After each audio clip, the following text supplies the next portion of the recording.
What's up guys? In today's video I'm going to be sharing with you early signs to tell that he's an avoidant during dating. Now my name is Jewel. I empower women to heal and become their best versions through healing their anxious attachment style. Number 1, emotional distance. Avoidants tend to avoid deep emotional conversations, and you will notice in the first early stages that once or twice they avoid being vulnerable.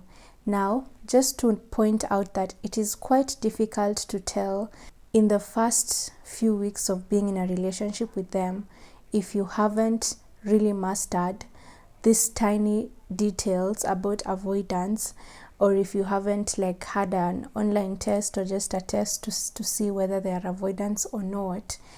It is hard to tell because they put in just as much effort as a secure individual would, and it creates that sense of security and stability in the relationship.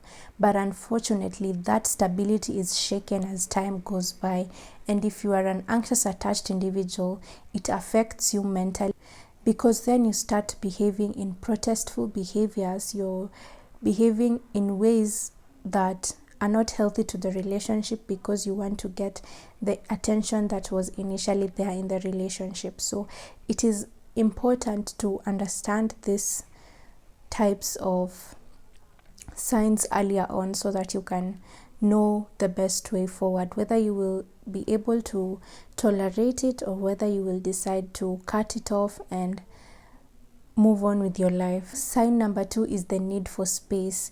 You will realize that after you have spent a huge chunk of time with an avoidant, let's say you had a weekend getaway together, afterwards they will ask for space or time to be alone, and even it might go to the extent of them not being in constant communication with you because they feel they need to recharge. That in the beginning of a relationship can seem normal and it's okay, but for an anxiously attached individual, when you get into a relationship with such an avoidant, as time goes by, when their communication is not consistent because they need space frequently, it might affect your mental health negatively.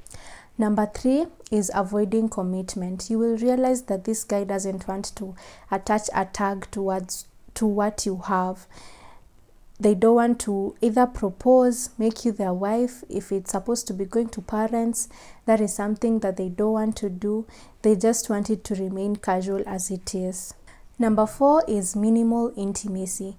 Avoidants find it difficult to be physically intimate with their partners. You will find that things like prolonged hugging, they find it uncomfortable, or holding hands on the road in public, they find it uncomfortable when it comes down to intimacy. Number 5 is mixed signals. One thing with avoidance is that if you're an anxiously attached and in a relationship with them, you will go through this roller coaster of highs and lows, because one day they're fully in love with you, they're lovey-doving you and making you feel like this queen that you are.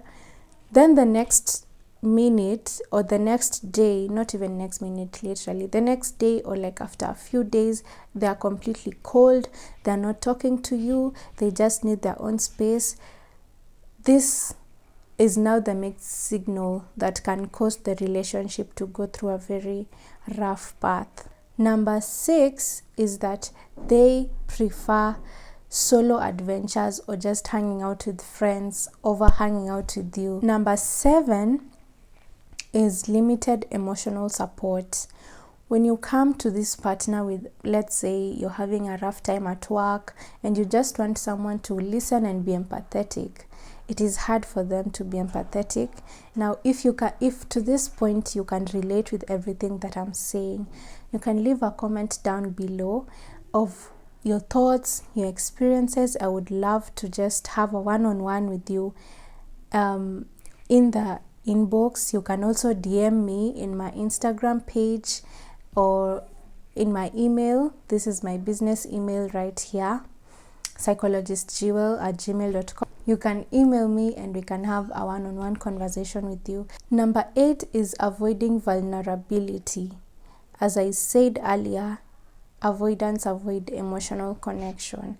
So they see vulnerability as a weakness, and it becomes hard for them to open up or to rely on you. Then they have difficulty expressing themselves. You will find that this individual finds it hard to say words like I love you, I miss you, and if you're the one who is saying, they're not reciprocated the way you want them to be reciprocated. If you've watched to the end, thank you so much. I absolutely appreciate your presence. Have yourselves a lovely day, and I will see you tomorrow.